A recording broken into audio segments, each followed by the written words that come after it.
Hey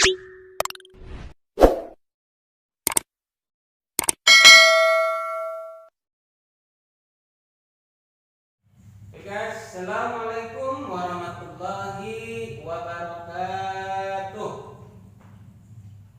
Okay, we meet again today. Hope that you are always under Allah bless and His merciful every time, because we really need it to face the world. Ya.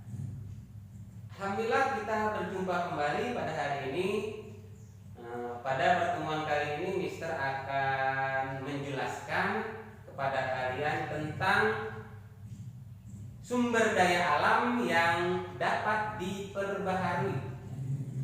Kita bertemu kembali pada mata pelajaran IPS kelas 4 dengan materi sumber daya alam yang dapat diperbaharui.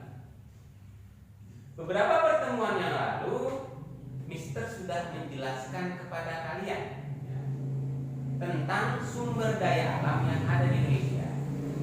Sebelum kita membahas sumber daya alam yang dapat diperbarui, kita review sebentar ya. Apa sih yang dimaksud dengan sumber daya alam? Sumber daya alam adalah segala sesuatu yang ada di alam dan dapat dimanfaatkan untuk memenuhi kebutuhan manusia. Mister juga sudah sampaikan bahwa kebutuhan manusia itu banyak. Kebutuhan manusia itu banyak. Ada kebutuhan pokok. Ya.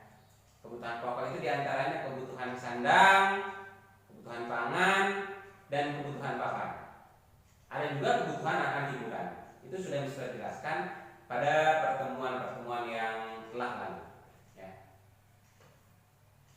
Adapun yang dimaksud dengan sumber daya alam yang dapat diperbaharui adalah sumber daya alam yang dapat dihasilkan kembali melalui kegiatan pelestarian.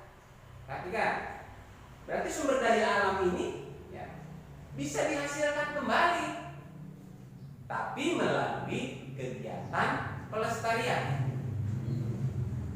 Apa yang ada di alam ketika sudah habis dimakan oleh manusia, tapi bisa dihasilkan kembali dengan kegiatan pelestarian, itulah yang dimaksud dengan sumber daya alam yang dapat diperbarui.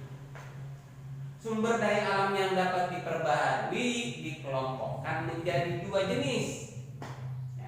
Ada dua jenis pengelompokan sumber daya alam yang dapat diperbarui.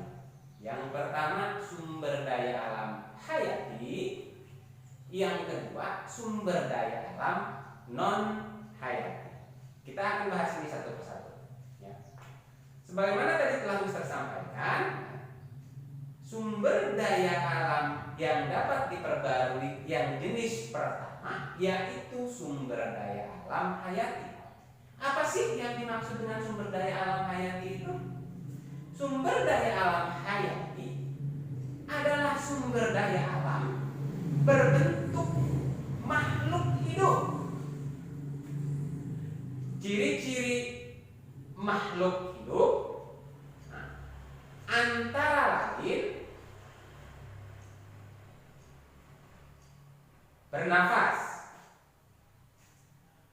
bergerak, membutuhkan makanan, dan lain-lain. Sumber daya alam hayati ini jenisnya adalah hewan dan tumbuhan. Karena hewan dan tumbuhan bisa bergerak, hewan dan tumbuhan bisa bernafas, hewan dan tumbuhan membutuhkan makanan, hewan dan tumbuhan bereproduksi.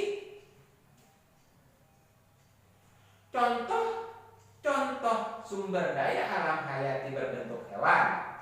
Ada sapi, ada kerbau, kambing, unta, domba, kuda, ayam, itik, angsa, burung puyuh, ikan, dan lain-lain sebagainya. Itu adalah contoh-contoh sumber daya alam hayati dari jenis hewan. Adapun contoh-contoh sumber daya alam hayati dari jenis tumbuhan, contohnya adalah pohon jati, meranti, pohon cendana, pohon mangga, pohon durian, pohon sawit, pohon kelapa. Itu adalah contoh-contoh dari sumber daya alam hayati dalam bentuk tumbuh-tumbuhan.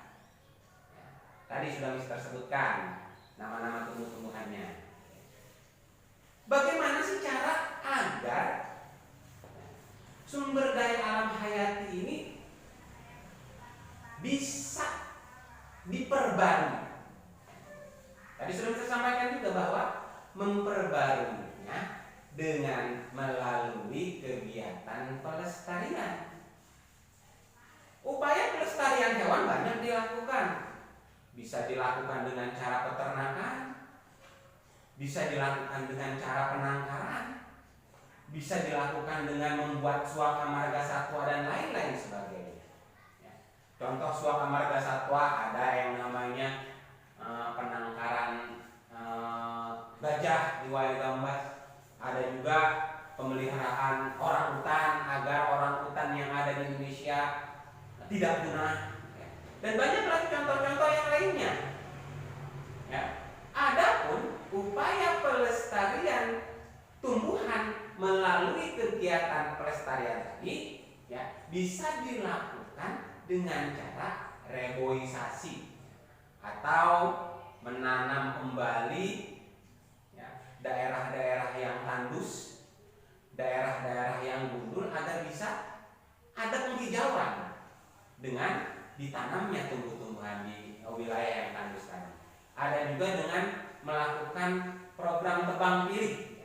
Pohon-pohon yang mau ditebang ini dipilih-pilih, mana yang sudah bisa digunakan untuk bikin bangunan, mana yang belum. Tebang pilih. Tidak semua pohon ditebang secara langsung membagi hutan. Ada juga yang proses pelestariannya dengan melalui kegiatan hutan lindung. Hutan lindung ini artinya hutan yang tidak boleh dijamu oleh manusia karena dilindungi, baik satwanya ataupun tumbuh-tumbuhan yang ada di dalamnya. Yang kedua adalah sumber daya alam non hayati. Sumber daya alam non hayati adalah sumber daya alam berupa benda tidak hidup. Artinya dia tidak bisa bergerak, tidak bisa bernafas, tidak berkembang biak, tidak membutuhkan makanan. Itu artinya adalah benda tak hidup. Contoh sumber daya alam non hayati adalah tanah. Tanah tidak bisa berkembang biak, tanah tidak membutuhkan makanan, tanah juga tidak bisa bergerak. Selain itu sinar matahari, udara, air, dan lain-lain.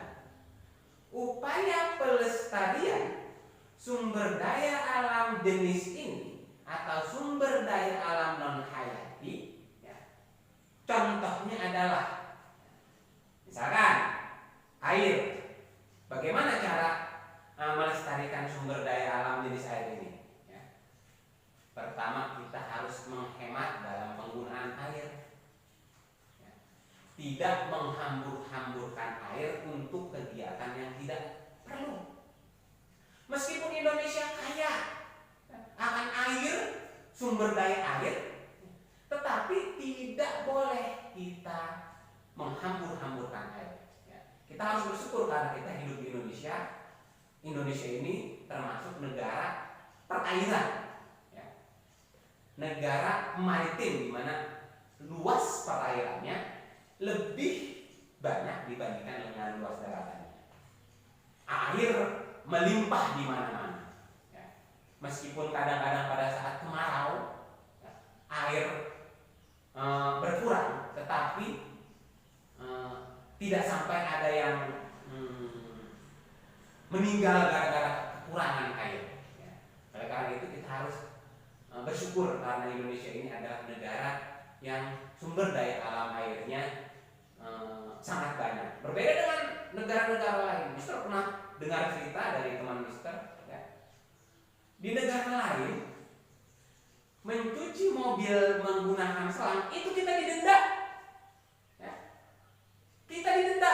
Kalau mau mencuci mobil harus di tempat pencucian mobil. Kenapa? Karena sumber daya airnya sangat sedikit sehingga kalau digunakan untuk mencuci mobil, ya, untuk kegiatan-kegiatan lain seperti memasak, minum dan lain-lain sebagainya akan berkurang. Akhirnya pemerintah negara tersebut ya memutuskan untuk mengenakan denda bagi orang-orang yang mencuci mobil bukan pada tempatnya.